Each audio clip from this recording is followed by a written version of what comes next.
ஆசீர்வாத கன்மலை ஐக்கிய ஊழியங்கள் வழங்கும் நித்திய கன்மலை வெளிச்சம். ஆண்டவரும் இரட்சகருமாகிய இயேசு கிறிஸ்துவின் நாமத்தினாலே ஆசீர்வாத கன்மலை ஐக்கிய ஊழியத்தின் சார்பாக கன்மலை வெளிச்சம் என்ற வார்த்தையின் மூலமாக உங்களை சந்திப்பதிலே மிகுந்த மகிழ்ச்சி அடைகிறோம். கர்த்தர் உங்களை ஆசீர்வதிப்பாராக. பிரியமானவர்களே, இது கடைசி காலமாக இருப்பதனாலே ஆண்டவருடைய வருகை சமீபமாக இருக்கிறது. ஆகவே இந்த பூமியிலே பார்த்து கொண்டிருக்கிற உங்களுக்கும் பேசிக்கொண்டிருக்கிற எனக்கும் ஆண்டவர் இந்த பூமியிலே அவருடைய சித்தத்தின்படி எஜமானுடைய தோட்டத்தில் ஒவ்வொரு வேலையை வைத்திருக்கிறார். ஆகவே தான் எவ்வளோ சூழ்நிலைக்கு மத்தியில் ஆண்டவர் இன்றைக்கு நம்மை ஜீவனோடு வைத்து அவர் சத்தத்தை கேட்டு சித்தத்தை செய்ய வைத்திருக்கிறார். ஆகவே இந்த நாட்களில் பார்த்து கொண்டிருக்கிற அருமையான தேவ பிள்ளைகளே, அந்த நாட்களில் நாம் வேதாகம் பகுதியிலிருந்து ஆதியாம் புஸ்தகத்திலிருந்து வெளிப்படுத்தின விசேஷம் வரைக்கும் ஒவ்வொரு பரிசுத்தவான்களை ஆண்டவருடைய காலத்தில், ஆண்டவருக்கு முன்பிருந்த பழைய ஏற்பாட்டு காலத்திலும் சரி, அவர்கள் எப்படி தேவனுடைய திட்டத்துக்கு தேவன் அவரை தெரிந்து கொண்டார், எப்படி அவர்களை நடத்தினார், அவர்கள் எப்படி தேவனுக்கு கீழ்ப்படிந்து ஜெயத்தை பெற்றார்கள் என்பதை குறித்து பார்க்கிறோம். இன்றைக்கு நாம் பார்க்கிற மிக முக்கியமான இந்த வார்த்தைக்கு சொந்தக்காரர், வார்த்தையே அவர்தான், ஆண்டவராகிய இயேசு கிறிஸ்து. ஆண்டவராகிய இயேசு கிறிஸ்து பிதாவாகிய தேவன் இந்த பூமியிலே அவரை அனுப்பி 33.5 வருஷம் இந்த பூமியிலே அவர் வாழ்ந்து 3.5 வருஷம் பிதாவின் சித்தத்தை நிறைவேற்றி அவர் கொல்கதாவிலே சிலுவையிலே எல்லாவற்றையும் சுமந்து நம்முடைய பாவங்களுக்காக அக்கிரமங்களுக்காக அவர் அடிக்கப்பட்டு நொறுக்கப்பட்டு இரத்தம் சிந்தி மரித்து அடக்கம் பண்ணப்பட்டு 3ஆம் நாள் உயிரோடு எழுந்து விண்ணகத்துக்கு செல்லுகிறார். இது நாம் எல்லோருக்கும் தெரிந்த காரியம். ஆகவே ஆண்டவராகிய இயேசு கிறிஸ்து வெறும் உபதேசங்களை மாத்திரம், ரட்சிப்பை குறித்து மாத்திரம், ராஜ்யத்தை குறித்து மாத்திரம் சொல்லலை. அதை சொன்ன இடங்களிலே மக்களுக்கு, ஜனங்களுக்கு அற்புதத்தையும் செய்தார், அதிசயங்களையும் செய்தார். கேட்டுக்கொண்டிருக்கிற இன்றைக்கு உங்களுடைய வாழ்க்கையிலும் என்னுடைய வாழ்க்கையிலும் நமக்கும் அற்புதம் நடக்க வேண்டும். இதை பார்த்து கொண்டிருக்கிற, இந்த செய்தியை கேட்டுக்கொண்டிருக்கிற இன்றைக்கு உங்களுக்கு கர்த்தர் ஒரு அற்புதத்தை செய்வார். பாருங்க, மத்தேயு புஸ்தகம் 8ஆம் அதிகாரத்தில் ஆண்டவராகிய இயேசு கிறிஸ்து அவர் மலையிலிருந்து இறங்கின போது திரளான ஜனங்கள் அவருக்கு பின் சென்றார்கள். அப்பொழுது குஷ்டரோகி ஒருவன் வந்து அவரை பணிந்து கொண்டு, ஆண்டவரே, உமக்கு சித்தமானால் என்னை சுத்தமாக்க உம்மால் ஆகும் என்றான். பிரியமானவர்களே, இன்றைக்கு பார்த்து கொண்டிருக்கிற அருமையான தேவ ஜனமே, தேவனுடைய பிள்ளைகளே, ஒருவேளை தேவனை அறியாத நீங்கள் ஜனங்களாய் கூட இருக்கலாம். நம்ம என்ன நினைக்கிறோம்? ஒரு அற்புதத்தை பெறணும், ஒரு அதிசயத்தை பெறணும், ஆண்டவருடைய ஆசீர்வாதத்தை பெறணும்னா நாம் இருக்கிற நிலையிலே நம்முடைய விருப்பத்தை நாம் கேட்கிறோம். பாருங்க, ஒரு அழுக்கான ஒரு பாத்திரம், ஒரு சுத்தமில்லாத ஒரு பாத்திரத்தில் கறந்த வெண்மையான பாலை ஊற்றினால் அது எப்படி கெட்டு போகுமோ, அதே மாதிரி தான் நம்முடைய பாவங்கள் சில ஆசீர்வாதத்துக்கு தடையாக இருக்கும், சில பாவங்கள் மரணத்துக்கு ஏதுவாக இருக்கும், சில பாவங்கள், சாபங்கள், நம்மளை பின்தொடருகிற சில விதமான ஆவிகள், இப்படி பல காரியங்கள் இருக்கிறது. அதிலிருந்து அவர்தான் விடுதலை செய்ய வேண்டும். அவர் விடுதலை செய்ய வேண்டும் என்று சொன்னால் அவருடைய சித்தத்துக்கு நாம் ஒப்பு கொடுத்து, அவரை விசுவாசித்து, அவரை நம்பி அவரிடத்தில் அர்ப்பணிக்கிற பொழுது ஏற்ற காலத்திலே தேவன் நமக்கு நன்மையானதை செய்வார். ஆனால் நம்ம என்ன பண்ணுறோம்? எப்பொழுது ஜெபம் பண்ணாலும், எந்த இடத்துல ஜெபம் பண்ணாலும் நமக்கு உடனே அது தீர்ந்து விடணும், அந்த பிரச்சனை மாறிடணும், அதில் ஒரு அற்புதம் நடக்கணும், ஒரு அதிசயம் நடக்கணும்னு நினைப்போம். எப்படி ஒரு பால் பரிசுத்தமாக இருக்கணும், கெடாமல் இருக்கணும்னா அந்த பாத்திரம் பரிசுத்தமாக இருக்கிறது போல ஒருவேளை நமக்கு ஒரு வியாதி இருக்கலாம். தொடர்ந்து பார்த்து கொண்டிருக்கிற உங்களுக்கு பல வருஷமான ஒரு வீசிங் ப்ராப்ளம் இருக்கலாம், இல்லை சரீரத்தில் ஒரு ப்ராப்ளம் இருக்கலாம், இல்லைன்னா சில காலங்களாக, சில மாதங்களாக உங்களுக்கு கிட்னியில் சில பிரச்சனை இருக்கலாம், இல்லை மூளையில் சில பிரச்சனை, நரம்பு பிரச்சனை இருக்கலாம், சில விதமான இரத்த நாளங்களில் பிரச்சனை இருக்கலாம், லிவரில் பிரச்சனை இருக்கலாம், இல்லைன்னா மலட்டு கர்ப்பமாக இருக்கலாம், இல்லை சில வியாதிகள், சர்க்கரை வியாதி போன்ற சில வியாதிகள் இருக்கலாம். இப்படி இருக்கிற பொழுது இதை நம்ம உடனே ஜெபம் பண்ணால் உடனே இதெல்லாம் நீங்கி விடுமா அப்படின்னா, நம்முடைய ஆவி, ஆத்மா, சரீரத்தை ஆண்டவர்கிட்ட ஒப்பு கொடுக்க வேண்டும். ஆண்டவரை, இதில் சுத்தம் பண்ணுகிறவர் ஆண்டவர், இதில் அற்புதம் செய்கிறவர் ஆண்டவர், அதிசயம் செய்கிறவர் ஆண்டவர். அப்படியே நம்ம இருக்கிற வண்ணத்திலே நம்ம என்ன பண்ண மாட்டார், ஆண்டவர் ஒரு நாளும் அற்புதம் செய்ய மாட்டார். அப்போ ஆண்டவருடைய சித்தத்துக்கு ஒப்பு கொடுக்கணும். இந்த வியாதி எனக்கு எதற்கு வந்தது, இந்த சாபம் என் மேல் எதற்கு வந்தது, இந்த அக்கிரமம் எனக்கு எதனால் வந்தது, இந்த தரித்திரம் என்னை ஏன் தொடர்ந்து கொண்டிருக்கிறது, இந்த சிறையிருப்பு எனக்கு எதற்காக வந்தது, இது என்னால் வந்ததா, இல்லை சத்துரு கொண்டு வந்ததா, இல்லை தேவன் சில காலத்தில் அனுமதித்திருக்கிறாரா என்பதையெல்லாம் அறிந்து பாருங்க. இவன் ஒரு குஷ்டரோகி ஆண்டவரை வந்து சொல்றான், ஆண்டவரே என்னை சுத்தப்படுத்துங்கன்னு சொல்லலை, ஆண்டவரே உமக்கு சித்தமானால் என்னை சுத்தமாக. அப்படின்னா என்ன, உமக்கு பிரியமானால் நீர் விரும்பினீர்னா எனக்கு சுத்தமாகட்டும் ஆண்டவரே. ஆகிலும் அவன் விசுவாசிக்கிறான், தேவனை பணிந்து கொண்டு என்ன சொல்றான், உம்முடைய சித்தத்தின்படி எனக்கு ஆக கடவுது என்று சொல்லுகிறான். அப்போ ஆண்டவர்கிட்ட ஒரு குஷ்டரோகி நம்ம அற்பமாக எண்ணுகிறோம். பாருங்க, அவன் எந்த காலேஜுக்கும் போல, எந்த படிப்பும் படித்திருக்க மாட்டான். அவன் என்ன பாளையத்தில் இருந்திருப்பான், ஊருக்கு ஒதுக்குப்புறமா. ஏன்னா இஸ்ரவேல் ஜனங்கள் யூதர்களில் ஒரு குஷ்டரோகி பார்த்தீங்கன்னா ஊருக்குள்ளே இருக்க முடியாது. அவர்கள் எங்கே இருப்பார்கள் என்று சொன்னால் ஊருக்கு வெளியாக புறம்பாக அவர்கள் தனி இடத்திலே வைக்கப்பட்டிருப்பார்கள்.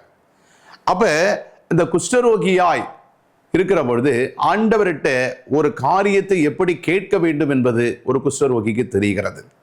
ஆனால் இன்றைக்கு நன்றாக படித்திருப்போம், நன்றாக இந்த உலக எக்ஸ்பீரியன்ஸ் நாலேஜ் இருக்கும், படித்திருப்போம், நல்ல அதிகாரத்தில் இருப்போம், நல்ல ஊழியம் செய்வோம், ஆண்டவரை அறிந்திருப்போம், அவருடைய வார்த்தை கூட நமக்கு தெரியும். ஆனாலும் என்னென்னா, நம்ம ஒரு ஜெபம் செய்துட்டா, இல்லை யாருக்காவது ஜெபம் செய்தா, இல்லை நம்ம ஜெபம் செய்தா உடனே அது தீர்ந்து விட வேண்டும் என்று நினைக்கிறோம். அப்படி அல்ல, ஆண்டவரிடத்தில் நம்ம அர்ப்பணிக்கணும். அப்பொழுதுதான் அவருக்கு சித்தமான காரியம் அவராலே வாய்க்கும். பிரியமானவர்களே, இன்றைக்கு பல வருஷமாய் இன்றைக்கு பார்த்து கொண்டிருக்கிற அருமையான சகோதரியே, எனக்கும் கல்யாணம் ஆகி 17-15 வருஷம் ஆகுது, 10 வருஷம் ஆகுது, எனக்கு பிள்ளை பேரே இல்லை அப்படின்னு நினைக்கிறீங்களா? அப்போ அது என்ன சாபமா இல்லை பாவமா, எதனால் வந்தது? நான் நன்றாக தானே ஊழியம் செய்கிறேன், நன்றாக தானே நாங்கள் தான தர்மம் பண்ணுறோம், எல்லாத்துலேயும் சரியாக தானே இருக்கிறோம், ஏன் எங்களுக்கு இப்படிப்பட்ட காரியம் இருக்கிறது என்று சொல்லி பார்த்து கொண்டு இருக்கிற அருமையான சகோதரனே சகோதரியே, அப்படிப்பட்ட ஒரு மன கிளேசங்கள், போராட்டங்கள், கண்ணீர்கள், வனாந்திர பாதையில் நீங்கள் இருக்கிறீங்களா? ஆண்டவர் உங்கள் வழிகளை சிந்தித்து பாருங்கள். ஏன் இப்படிப்பட்ட காரியத்தை, உங்களுக்கு பின்னாலே திருமணமாயிருக்கும், ஆண்டவரையே அறியாமல் இருந்திருப்பாங்க, தீமையான காரியங்களை செய்வாங்க, அநியாய காரியம் செய்கிறவனுக்கு கூட பார்த்தீங்கன்னா எல்லாருக்குது நான் நன்மை தானே செய்கிறேன், ஏன் எனக்கு இல்லை என்று சொல்லி பல வருடமாய் அங்கலாய்த்து கொண்டு இருக்கிறீங்களா? ஆண்டவர் சொல்லுகிறார், உன் வழிகளை சிந்தித்து பார். அப்போ ஆண்டவர்கிட்ட மற்றவங்க எல்லாரையும் போல நீங்கள் கேட்காதபடிக்கு, ஆண்டவரே என்னுடைய சூழ்நிலை இப்படி இருக்கிறது, இது எதனால் வந்த காரியம் எனக்கு தெரியப்படுத்துங்க, நான் என்ன செய்ய நீர் சித்தமாக இருக்கிறீர் ஆண்டவரே அப்படின்னு சொல்லி ஆண்டவருடைய சித்தத்துக்கு நீங்கள் ஒப்பு கொடுத்து அவர் என்ன சொல்லுகிறாரோ அதை அப்படியே நீங்கள் கை கொள்ளுகிற பொழுது நீங்கள் நினைப்பதற்கும் வேண்டுவதற்கும் மேலான காரியங்களை செய்கிற ஆண்டவர் உங்களோடு இருக்கிறார். அப்போ ஆண்டவருடைய சித்தத்தை அறிந்து அவருடைய சத்தத்தை கேட்டு அதன்படி நடக்கிற பொழுது ஏற்ற காலத்தில் கர்த்தர் நமக்கு சகாயராய் இருக்கிறார். பிரியமானவர்களே, பார்த்து கொண்டிருக்கிற அருமையான சகோதரியே சகோதரர்களே, கணவன் மனைவியாய் நீங்கள் ஒருவேளை புது தம்பதியாக இருக்கலாம், பல வருடம் நீங்கள் ஆண்டவருக்காக ஊழியம் செய்து எத்தனையோ பிள்ளைகளுக்கு, நீங்கள் எத்தனையோ குடும்பங்களுக்கு, சகோதரன் சகோதரிக்கு நீங்கள் கையை வச்சு ஜெபம் பண்ணி அவர்களுக்கு பிள்ளை பேர் உண்டாயிருக்கும். உங்களுக்கு அப்படி இல்லை என்று சொன்னால் வருத்தப்படாதீர்கள். ஏனென்றால் உங்களுடைய கண்ணீரை காண்கிற தேவன் உங்களோடு இருக்கிறார். வாக்கு பண்ணினவர் ஜீவனுள்ள தேவன் உங்களோடு இருக்கிறார். அப்ப காலம் சமீபித்திருக்கிறது. ஏற்ற காலத்தில் கர்த்தர் உங்களுக்கு சகாயம் செய்ய வல்லவராய் இருக்கிறார். நீங்கள் ஒன்றுக்கும் கவலைப்படாதீங்க. தாமதிக்க தங்கம் எப்பொழுதுமே ஒரு மணலையோ மண்ணையோ ஒரு தோண்டுகிற பொழுது ஈஸியாக தோண்டிடலாம். தங்கம் ரொம்ப அடியில், பூமிக்கு அடியில் தான் இருக்கும். அது ரொம்ப பிரயாசப்பட்டு ரொம்ப அதுக்கு சில வேலைகள் காலங்கள்லாம் கடந்து சில ப்ராசஸ்லாம் செய்து தான் அதை நம்ம தங்கத்தை வெளியெடுக்க முடியும். அதே மாதிரி இதுவரைக்கும் உங்களுக்கு அப்படி இல்லையா? அதை காட்டிலும் மேலான அப்படி சுதந்திர வீதத்தை, அப்பா பிதாவே என்று அழைக்கிற ஒரு புத்திர பாக்கியத்தை உங்களுக்கு அவர் எப்படி கொடுத்தாரோ உங்கள் பிள்ளைகளுக்கும் உங்கள் சந்ததியை, உங்களுக்கு அந்த சந்ததியை கொடுத்து கர்த்தர் உங்களை ஆசீர்வதிப்பார். ஏன்னா உங்களுடைய இருதயத்தின் ஏக்கங்களை, கதறுகளை, கண்ணீரை கர்த்தர் பார்த்து கொண்டிருக்கிறார். ஆண்டவர் என்ன மறந்து விட்டாரா பிரதர்? ஆண்டவர் என்ன மறந்து விட்டாரா? நாங்கள் செய்ததெல்லாம் இது பண்ணிட்டாரா? மனிதர்கள் தான் மறந்தாங்க, நாங்கள் எவ்வளோ அவமானப்படுறோம் தெரியுமா, எவ்வளோ வேதனைப்படுறோம் தெரியுமா அப்படின்னு இருக்கிறீங்களா? கவலைப்படாதீங்க.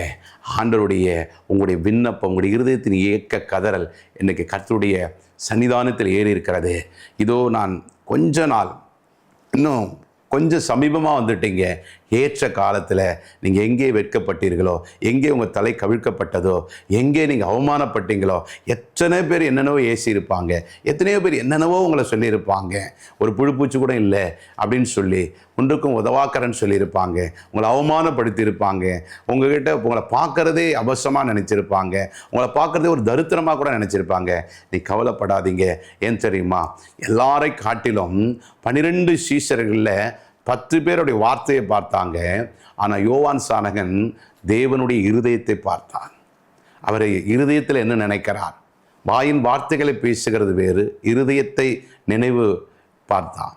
அதனால்தான் ஆண்டவரோடு மார்பிலை சாய்ந்து கொண்டிருந்த யோவான். பிரியமானவர்களே, கர்த்தர் உங்களை மார்போடு அணைத்து கொண்டிருக்கிற தெய்வம். நீங்கள் மற்றவங்களுடைய வாயின் வார்த்தையை பார்க்காதீங்க, தேவனுடைய இருதயத்தை பாருங்க. தேவனுடைய இருதயம் உங்களுக்கு செம்மையானதை செய்யும். உங்களுக்கு ஏற்ற நேரத்தில் உங்கள் தலையை உயர்த்துவார். அந்த வருஷம், இந்த வருஷத்தில் நன்மையினால் உங்களுக்கு முடிசூட்டுவார். அவர் சொன்னதை நிறைவேற்றுவார். அப்போ ஆண்டவர், நம்முடைய ஆண்டவர் அற்புதத்தை செய்கிற ஆண்டவர். அதே இன்னொரு குஷ்டரோகி ஆகிய பர்திமே குருடனை நீங்கள் வாசிக்கிற பொழுது, ஆண்டவர் பெத்தானியா வழியாக இருந்து ஒரு கிராமத்துக்கு போகிற பொழுது ஆண்டவர் தன் சீஷர்களோடு போகிறார். ஆண்டவராக இயேசு கிறிஸ்து அந்த வழியாய் போகிறார் என்று சொல்லி அறிவிக்கப்பட்டவுடனே கிராமத்தில் அவர் போகிற வழியில் இருக்கிற கிராமத்து மக்கள் எல்லாம் அவ்விடத்தில் வந்து அநேகர்கள் அற்புத அடையாளங்களை பெற்றுக்கொள்கிறார்கள். பாருங்க, அவர் அப்படி போகிற பொழுது என்ன சத்தம்? மனிதர்கள் சத்தம். ஏன்னா அவன் குருடனாய் இருப்பதனால நடக்கிறது, காது கேட்கிறது, அவனுக்கு கண் தெரியவில்லை. அப்படி சொல்கிறாங்க, நசரேயனாகிய இயேசு இந்த வழியாய் வருகிறார் என்று சொன்ன உடனே, அப்படியா, அவன் தாமதிக்கவே இல்லை. அது வரைக்கும் வந்தவங்க எல்லாருக்கிட்டையும் காசு, பணம், ஆகாரம் கேட்டிருந்தான். அவனும் ஒரு குருடன் தான். பாருங்க, ஒரு குஷ்டரோகி, ஒரு குருடன். அப்போ எல்லார்கிட்டையும் காசு, பணம், ஆகாரம் கேட்டிருந்த அந்த குருடன், பர்திமே குருடன், இப்போ நசரேயனாகிய இயேசு கிறிஸ்து அவன் அருகே வருகிற பொழுது, அவனை கடந்து அவருக்கு முன்பாக வருகிற பொழுது, தாவீதின் குமாரனே எனக்கு இறங்கும் என்று சத்தமிட்டு கூப்பிடுகிறான். அப்பொழுது இருக்கிற மற்ற சீஷர்கள் அதட்டுகிறார்கள். கமனரு, சைலண்டாரு, பேசாத, தொந்தரவு பண்ணாத அப்படின்ட்டு. அவனுக்கு என்ன, இதுவரைக்கும் யாசகம் எடுத்து பிச்சை எடுத்து எத்தனை காலத்துக்கு சாப்பிட்றது? கண் இல்லை, எத்தனை நாள் பசியாக இருந்திருப்போன்னு தெரியல. அவனுடைய ஏக்கம், பெருமூச்சு, கண் இல்லைன்னா ஒரு மனிதனுக்கு ஒன்றுமே இல்லை. அதனால் அவனுடைய கஷ்டம் அவனுக்கு தான் தெரியும். மற்றவர்களுக்கு அவன் வார்த்தை தொந்தரவாக இருக்கிறது, அது அவனுக்கு ஜீவனாக இருக்கிறது. ஆமாம், உங்கள் பிரச்சனை உங்களுக்கு தான் ஜீவன், உங்களுக்கு தான் உயிர் பயம், உங்களுக்கு தான் அது முக்கியம், அது மற்றவங்களுக்கு தெரியாது. ஆனால் அவன் வெட்கப்படலை, வேதனைப்படலை, மற்றபடி யாரை பற்றியும் அவன் யோசிக்கலை. தனக்கு ஒரு அற்புதம் நடக்கணும், தனக்கு ஒரு அதிசயம் நடக்கணும்னு நினச்சி என்ன பண்ணா, தாவீதின் குமாரனே எனக்கு இறங்கும் என்று வேகமாய் சத்தம் போட்டு கூப்பிட்ட பொழுது ஆண்டவராகிய இயேசு கிறிஸ்து திரும்ப அவனிடத்தில் வந்து அவனை விசாரிக்கிறார். விசாரித்து தன்னுடைய காரியங்களை சொல்லுகிறான். அப்போ சொன்ன உடனே ஆண்டவர் அவனுக்கு மனதுருகி அவனிடத்தில் ஒரு அறிக்கை வாங்கி, நீ விசுவாசிக்கிறாயா, நான் உன்னை குணப்படுத்த முடியும் அப்படின்னு விசுவாசிக்கிறாயா? ஆமாண்டவரே, விசுவாசிக்கிறேன் அப்படின்னு சொன்ன உடனே, என்னால் அற்புதத்தை செய்ய முடியும், நம்புறியா அப்படின்னு கேட்ட உடனே அவன் சொன்ன வார்த்தைகள் அறிக்கையை கேட்டு அவனுடைய கண்களை அவர் பரிசுத்தமாக்குகிறார். அவனுக்கு பார்வை அடைகிறது. பாருங்க, ஒரு சாதாரண ஒரு குருடன், பரிதுமை என்ற ஒரு குருடன் மனிதர்கிட்ட என்ன கேட்கணும், கர்த்தர்கிட்ட என்ன கேட்கணும், இயேசு கிறிஸ்துவிட்ட என்ன கேட்கணும்னு தெரிகிறது. அதனால தான் ஆண்டவரால் தான் அற்புதம் செய்ய முடியும், மற்றதை மனிதர்கிட்ட கேட்கலாம் என்ற ஒரு அறிவு அவனுக்கு சரீரத்தில் தான் கண்ணு தெரியலையே தவிர ஆவிக்குரிய மனக்கண் அவனுக்குள்ள தெளிவாக இருந்தது. இன்றைக்கி பார்த்து கொண்டிருக்கிற அருமையான சகோதரியே, சகோதரனே, அருமையான தேவனுடைய பிள்ளைகளே, ஊழியக்காரர்களே, பாருங்கள், இன்றைக்கி நாம் தேவன்கிட்ட கேட்குறதெல்லாம் மனுஷங்கிட்ட கேட்குறோம், மனுஷங்கிட்ட கேட்க வேண்டியதெல்லாம் தேவன்கிட்ட கேட்குறோம். அதனால தான் நீங்கள் கேட்கிற அற்புதம், நீங்கள் கேட்கிற விடுதலை, நீங்கள் கேட்கிற அதிசயம், நீங்கள் எதிர்பார்க்கிற காரியம் நிறைவேறவில்லை பிரியமானவர்களே. ஆகவே இந்த நாட்களிலிருந்து உங்கள் செபத்தை மாற்றுங்கள், ஆண்டவருடைய சித்தத்துக்கு ஒப்பு கொடுங்கள். இது கர்த்தருக்கு பிரியமானதா, பிரியமில்லாததா, இது தேவையா, இது தேவையற்றதா என்பதை நீங்கள் அதை உணர்ந்து ஆண்டவருடைய பாதத்திலே வைத்து ஆண்டவருடைய சித்தத்துக்கு ஒப்பு கொடுத்து பாருங்க. நீங்கள் எதிர்பார்க்கிறதை காட்டிலும் மேலான ஒரு அற்புதத்தையும் அதிசயங்களையும் முடிவையும் தர கர்த்தர் வல்லவராக இருக்கிறார். ஏன்னா நம்ம கேட்டால் கூட கொஞ்சம் தான் கேட்போம், இவ்வளோதான் கேட்போம். ஆனால் அவர் கொடுத்தா இவ்வளோ பெரிய அவருடைய கை நிறைய அன்பு, வானத்துக்கும் பூமிக்கும் எவ்வளவு உயருமோ அவ்வளவு அன்பு நம்மேல் வைத்திருக்கிற ஆண்டவர். பாருங்க, அவன் ஆண்டவரிடத்திலே நன்மை பெற்று கொண்டு போகிறதை பார்க்கிறோம். ஆகவே அதே மாதிரி ஆண்டவர் பல அற்புதங்களை செய்ததை நாம் வேதாகமத்தில் வாசிக்கிறோம். அது மாத்திரமல்ல, மத்தேயு புத்தகம் 8ஆம் அதிகாரத்தில் 5ஆம் வசனம் சொல்லுகிறது, இயேசு கப்பர்நகூமில் பிரவேசித்த பொழுது 100க்கு அதிபதி ஒருவன் அவரிடத்தில் வந்து, ஆண்டவரே, என் வேலைக்காரன் வீட்டிலே திமிர்வாதமாய் கிடந்து கொடிய வேதனைப்படுகிறான் என்று அவரை வேண்டிக் கொண்டான். 7 அதற்கு இயேசு, நான் வந்து அவனை சொஸ்தமாக்குவேன் என்றார். 8 100க்கு அதிபதி பிரதியுத்தரமாக, ஆண்டவரே, நீர் என் வீட்டுக்குள் பிரவேசிக்க நான் பாத்திரன் அல்ல, ஒரு வார்த்தை மாத்திரம் சொல்லும், அப்பொழுது என் வேலைக்காரன் சொஸ்தமாவான் என்று சொல்லுகிறதை பார்க்கிறோம். இப்போ ஒரு முதலாளி, அவனுடைய வேலைக்காரன் ஒரு வியாதிப்பட்டு கிடக்கிறான், கொடிய வியாதிப்பட்டு வேதனைப்பட்டு கொண்டிருக்கிறான். ஆண்டவராக இயேசு கிறிஸ்துல வந்து அவர் சொன்னா அவன் குணமாவான் என்று ஆண்டவரை விசுவாசித்து, பாருங்க, அதுக்கு கீழ் வசனம் சொல்லுகிற பொழுது அவன் சொல்லுகிறான், நான் வானா வர்றதுக்கும் போனா போறதுக்கும் என்னுடைய அரண்மனையிலே என் வீட்டில் அநேக வேலையாட்கள் உண்டு. அவன் ஆண்டவராக இயேசு கிறிஸ்துல வர வேண்டிய அவசியமே கிடையாது. ஆனால் பாருங்க, தான் வேலைக்காரனுக்காக அவனுடைய எஜமான் ஆகிய அதிபதி ஆகிய அவனுக்கு படியளக்கிற அந்த அதிபதி வந்து ஆண்டவர்கிட்ட கேட்கிறான். பார்த்து கொண்டிருக்கிற நீங்களும் நானும் இன்றைக்கு அநேகர்கள், உங்களுடைய சகோதரர்கள் சகோதரிகள், உங்கள் வேலை ஸ்தலத்தில், உங்கள் இருக்கிற அருகாமையில் இருக்கிற வீடுகளில் இருக்கிறவர்கள், உங்களுடைய சொந்த பந்தங்கள், பாருங்க, நீங்க நினைத்தா அவங்களுக்கு நன்மை செய்ய முடியும். உங்கள் உடன் பிறந்த இரத்த சொந்தங்களுக்கே இன்னைக்கு அநேகர் என்ன பண்றதுன்னா செபிக்கிறது இல்லை, அவர்களுக்கு நன்மை பெற்று கொடுப்பதில்லை. இயேசு கிறிஸ்து என்ற அந்த நாமத்தை, இயேசு என்ற நாமம் பாவத்தை மன்னிக்கக்கூடியது, கிறிஸ்து உயிர்ப்பிக்கிற வல்லமையுடைய நாமம், இயேசு கிறிஸ்து என்ற நாமத்தை அவளுக்கு சொல்லுவதில்லை. ரட்சிப்புனா தெரியாது, அற்புதம்னா தெரியாது, நரகனா தெரியாது, பரலோகனா தெரியாது, இதையெல்லாம் யார் கரங்களிலே இருக்கிறது என்பதும் தெரியாது.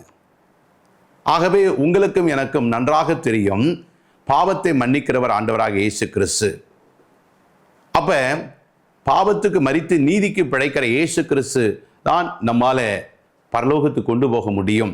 அவரை அல்லாமல் இந்த உலகத்தில் வேறு தெய்வம் இல்லை என்று நமக்கு நன்றாக தெரிந்தும் நாம் சொல்ல மாட்டோம். பாருங்க, இந்த 100க்கு அதிபதி அவன் வேலைக்காரனுக்கு வரணும்னு அவசியம் கிடையாது. அவன் அந்த வேலைக்காரனுடைய சுகத்தை விரும்புகிறான்.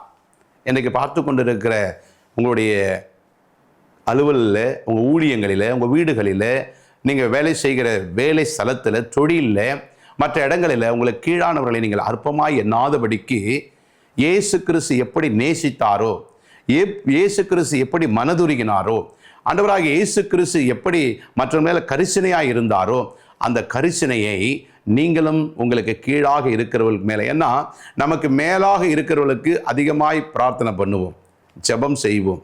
ஏன்னா அவங்களுடைய கனப்படுத்தினா, அவங்கள ரெஸ்பெக்ட் பண்ணால், அவங்களுக்காக பரிந்து பேசி ஒரு நன்மை நடந்தால் நாளைக்கு ஒரு நன்மை நமக்கு கிடைக்கலாம், இல்லை என்றால் ஒரு பேர் புகழ் கிடைக்கலாம் அப்படின்ட்டு.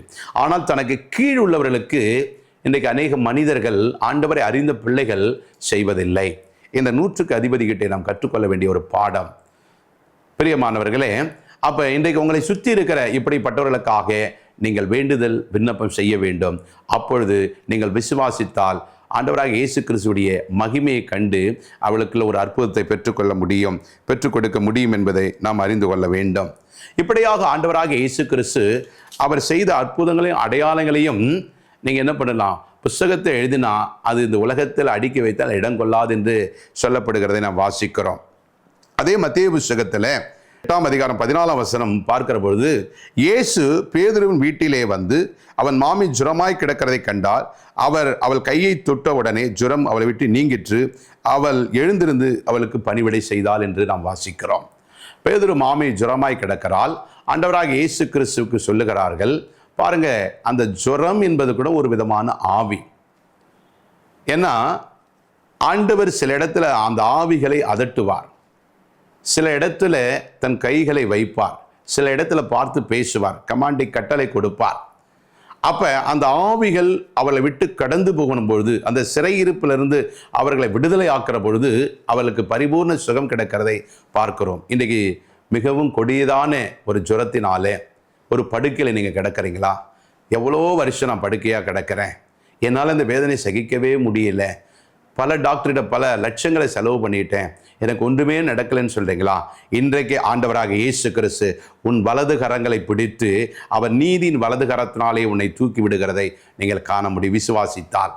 பிரியமானவர்களே, அருமையான சகோதரி சகோதரியே, தாய்மாரே, மூத்த தகப்பன்மார்களே, இன்னும் வாலிப பிள்ளைகளே, சிறு பிள்ளைகளே, ஆண்டவரை ஒருவேளை எனக்கு ஏசப்பா யாருன்னே தெரியாதுங்கன்னு நினைக்கிறீங்களா? ஆண்டவர் இன்றைக்கு உங்களையும் பார்த்து சொல்லுகிறார், உன் படுக்கையை மாற்றி போட கர்த்தராலே முடியும். இப்போ நீங்கள் இந்த செய்தியை கேட்குற வேளையில் ஆண்டவர் எனக்கு அப்படி செய்வாரா அப்படி நீங்கள் விசுவாசி, எனக்கு செய்வாரான்னு கேள்வி கேட்காம எனக்கு செய்வார், நான் விசுவாசிக்கிறேன், அந்த பேதுரு மாமிக்கு ஆண்டவர் செய்வார் என்று சொன்னால், இன்றைக்கு பார்த்து கொண்டிருக்கிற கேட்டுக்கொண்டிருக்கிற நீங்கள் விசுவாசித்தால் இந்த நேரத்தில் உங்கள் அறைக்குள்ளே, உங்களுடைய பெட்ரூமில், நீங்கள் எந்த இடத்துல ஹாஸ்பிட்டலில் இருந்தாலும், இல்லை வெளியில் இருந்தாலும், இல்லை வீடே இல்லாமல் ஏதாவது ஒரு இடத்துல நீங்கள் படுத்து கிடந்தாலும், ஆண்டவர் இன்றைக்கு அந்த இடத்துல வந்து உங்கள் கைகளை பிடித்து உங்களை சுகமாக்க வல்லவராயிருக்கிறார். ஆம் பிரியமானவர்களே, இந்த நாட்களில் ஆண்டவர் இப்படிப்பட்ட பல அற்புதங்களை செய்த ஆண்டவர் இன்றைக்கு உங்களுக்கும் அப்படிப்பட்ட அற்புதங்களை செய்வார். அது மாத்திரமல்ல, 16ஆம் வசனத்திலே பார்க்கிற பொழுது, அந்த அஸ்திரமான அந்த நேரத்தில் பிசாசு பிடித்திருந்த அநேகர் இடத்தில் கொண்டு வந்தார்கள். அவர்கள் அந்த ஆவிகளை தமது வார்த்தைகளாய் துரத்தி பிணியாளிகள் எல்லாம் சொஸ்தமாக்கினார். 17 அவர் தாம் நம்முடைய பலவீனங்களை ஏற்றுக்கொண்டு நம்முடைய நோய்களை சுமந்தார் என்று ஏசாயா தீர்க்கதரிசனம் உரைக்கப்பட்டது நிறைவேறும்படி இப்படி நடந்தது என்பதை நாம் வாசிக்கிறோம். மத்தேயு புத்தகம் 9ஆம் அதிகாரம் 16ஆம் வசனத்திலே பாருங்க, பிசாசு பிடித்தவர்களையும் திமிர்வாதக்காரர்களையும் இன்னும் பலவிதமான ஆவிகளை பிடித்தவர்களையும் கொண்டு வந்து அங்கே அவ்விடத்தில் வைக்கிற பொழுது பல பிசாசு பிடித்திருந்தவர்கள் விடுதலையாக்கப்படுகிறார்கள். பலவிதமான வாதைகளினால், பலவிதமான ஆவிகளால் பாதிக்கப்பட்டவர்கள் அந்த ஆவிகளிலிருந்து விடுதலையாக்கப்படுகிறார்கள். பலவிதமான படுக்கையில கிடந்தவர்கள் எழுந்து சுகம் பெற்று போகிறார்கள். பல அற்புதங்களையும் அடையாளங்களையும் கர்த்தர் அந்த நாள் முழுவதும் செய்கிறதை நாம் வாசிக்கிறோம். ஆகவே பிரியமானவர்களே, இந்த நாட்களில் அற்புதம் என்பது ஒரு மிக முக்கியமான ஒரு காரியம். ஆண்டவருடைய வார்த்தை எவ்வளவு முக்கியமோ அதே மறுபுறம் அற்புதமும் அதிசயமும் அடையாளங்களும் ஆசீர்வாதமும் முக்கியம். ரெண்டையும் ஒன்றை ஒன்று பிரிக்க முடியாது என்பதை நீங்கள் நானும் அறிந்து கொள்ள வேண்டும். அப்ப நம்முடைய வாழ்க்கையில் இந்த கடைசி காலத்துல ஒருவேளை நீங்க சுவிசேஷகராய் இருக்கலாம், ஒருவேளை ஒரு சபை போதகராய் இருக்கலாம், ஒருவேளை நீங்கள் ஒரு தீர்க்க தரிசன ஊழியமாய், இல்லை ஒரு அப்போஸ்தல ஊழியமாய், அல்ல என்று சொன்னால் நீங்கள் ஒரு போதகராய், இல்லை என்று சொன்னால் ஒரு மிஷனரியாய், இல்லைன்னா கர்த்தருடைய நாமத்தினாலே நன்மை செய்கிற ஏதோ ஒரு விதத்தில் அவருடைய நாமத்தை பிரஸ்தாபடுத்துகிற ஸ்தானத்தில் கர்த்தர் உங்களை வைத்திருக்கலாம். கிராம ஊழியமாய் இருக்கலாம். அப்ப வெறும் சுவிசேஷத்தை மாத்திரம் அறிவிப்பது அல்ல, வெறும் சபைகளிலே மாத்திரம் ஆட்களை கொண்டு வந்து சேர்ப்பது அல்ல, அவர்களுக்கு உங்கள் மூலமாய் நம் மூலமாய் ஒரு அற்புதம் நடக்கணும், ஒரு அதிசயம் நடக்கணும். எப்படி ஆண்டவர் மரித்த லாசருவை உயிரோடு எழுப்பினாரோ, இப்ப முன்பாக ஒரு பதுமை குருடனுடைய கண்களை எப்படி திறந்தாரோ, ஒரு குஷ்டரோகி எப்படி சுத்தம் பண்ணினாரோ, ஒரு பேதுரு மாமிடி ஜுரத்தை எப்படி நீக்கினாரோ, ஒரு அதிபதியினுடைய வேலைக்காரனை எப்படி அவர் சொஸ்தமாக்கினாரோ, அதே மாதிரி உங்களிடத்தில் என்னிடத்தில் அவருடைய வார்த்தை, அவருடைய வல்லமை புறப்படுகிற பொழுது அவர்கள் சுகம் பெறுவார்கள். அப்பதான் முதலாவது நீங்களும் நானும் பலப்பட்டு, நீங்களும் நானும் ஆயத்தப்பட்டால் தான் மற்றவர்களை ஆதாயப்படுத்த முடியும். ஆகவே இதை கேட்டுக்கொண்டிருக்கிற நீங்கள் யாவரும் இந்த நாட்களில் சில காரியங்கள் உங்களுக்கு இருக்குமானால் அதை விட்டு அதிலிருந்து விடுதலையாக்கப்பட்டு நீங்கள் கர்த்தருக்குள்ளே கடந்து போக வேண்டும் என்பதை வேண்டிக் கொள்கிறோம். அது மாத்திரமல்ல, மத்தேயு புத்தகம் 9ஆம் அதிகாரத்தில் 28ஆம் வசனம் சொல்லுகிறது, அவர் அக்கறையிலே கெர்கனேசர் நாட்டில் வந்தபொழுது பிசாசு பிடித்திருந்த 2 பேர் பிரேத கல்லிருந்து புறப்பட்டு அவருக்கு எதிராக வந்தார்கள். அவர்கள் மிகவும் கொடியவராய் இருந்தபடியால் அந்த வழியாக ஒருவனும் நடக்கக்கூடாது இருந்தது. 29வது வசனம், அவர்கள் அவரை நோக்கி, இயேசுவே, தேவனுடைய குமாரனே, எங்களுக்கு உமக்கும் என்ன? காலம் வரும் முன்னே எங்களை வேதனைப்படுத்தவா இங்கே வந்தீரே என்று கூப்பிட்டார்கள்.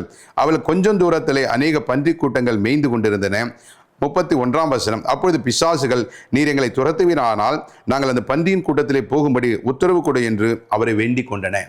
பாருங்க, இந்த பிரேத கல்லறையில மிகவும் பாதிக்கப்பட்ட ஒரு வாலிபன், அவன் லேகியோன் என்று சொல்லப்படுகிற 1000 ஆவிகளுடைய பிசாசுகளுடைய அவனுக்குள்ளே கிரியை செய்ததுனால அவனை ஒருவராலும் சங்கிலியால் கட்ட முடியாதபடிக்கு தன் பெற்றோர்களால், பந்து ஜனங்களால், அந்த கிராமத்து மக்களால் அவன் வெறுக்கப்பட்டு, அடிக்கப்பட்டு, அவன் புறந்தள்ளப்பட்டு ஊருக்கு வெளியிலே பிரேத கல்லறையிலே அவன் குடித்தனம் இருக்கிறான். அதாவது அங்கே தங்கி இருக்கிறான்.